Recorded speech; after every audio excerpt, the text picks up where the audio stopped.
So I am making a Jack Skellington pumpkin, but the cool thing about this pumpkin that's different than other pumpkins is it is glow in the dark.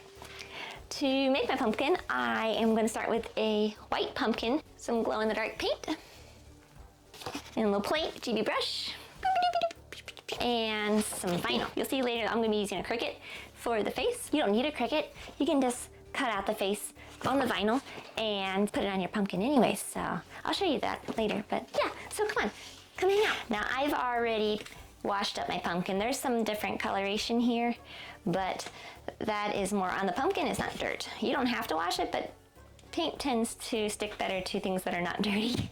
So I would suggest washing it. I'm just gonna squish out some paint, and I'm just gonna use a cheapy brush I found at the art store. It was like $1. And you can use foam brushes, but foam brushes soak up a lot of paint. So I was just gonna use a regular brush, and there's literally no technique. You're just gonna start painting it on. So depending on how big your pumpkin is, it could take 1 coat, it could take 5 coats, it could take 10 coats. Mine took 4, and it's still a little splotchy at places, but you know what? I think the splotchiness will help out my pumpkin. I think it'll look just extra spooky, like it's ectoplasm. I've got my pumpkin, he's all dry. Now at this point we want to put on the face. I cheated and used my Cricut. I have a link to the SVG that I used in the description if you wanted to make use this to make a Cricut face for yourself. But if you don't have a Cricut, do not worry. You can also use the link, which is a separate link, to the template that I have for Jack's happy face, and either trace his happy face onto the back, trace the shapes onto the back of your vinyl, or you can put it straight.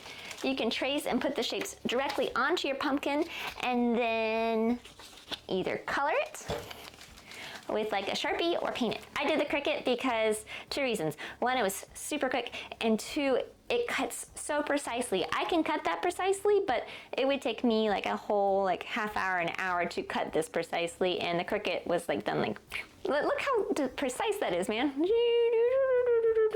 One last thing I would suggest when you do your happy face, your Jack happy face, whether you are making the vinyl Cricut cut, or if you are making the template, make sure you adjust the face to match the size of your pumpkin.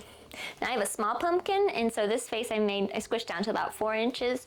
The template I think is somewhere between 6 and 7 inches, which would be fairly good for a medium-sized pumpkin, but depending if your pumpkin is tall and skinny, or squatty and fat, or tiny or large, you might need to change the shape size. Okay, I'm gonna first start by cutting out my shapes so I can sort of lay it out before sticking them on. And then once I get them sort of where I would like them, then I'm going to adhere them. So I think this is sort of where I want my mouth to be. That's what I'm gonna start with. And I'm gonna grab my vinyl. Beep, beep, beep. The pumpkin has ridges, so you're gonna wanna gently rub it onto there. Oh, look at him, he's turned out cute. Okay, yeah, that's cool. Let me move these over.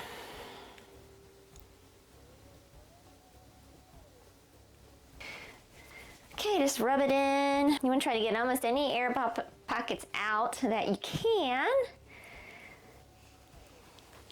He looks so cool. Check him out. Now I am going to leave him as is. If I wanted him to be more permanent, or if I was going to put him in a rainy spot possibly, I want to do a sealant of some sort like you would do for decoupage. But I think he'll be okay. I just want him to last about a week. It's very close to Halloween right now, and yeah, I think he came out really adorable. I'm sort of in love. I'm going to go see what this guy looks like outside, and yeah, if you make one, #SimplyJojo. I want to see him. Check out the description for all the links I talked about earlier in the video, and yeah, I'll see you in the next video. Until then, have a spooky night. Oh, oh.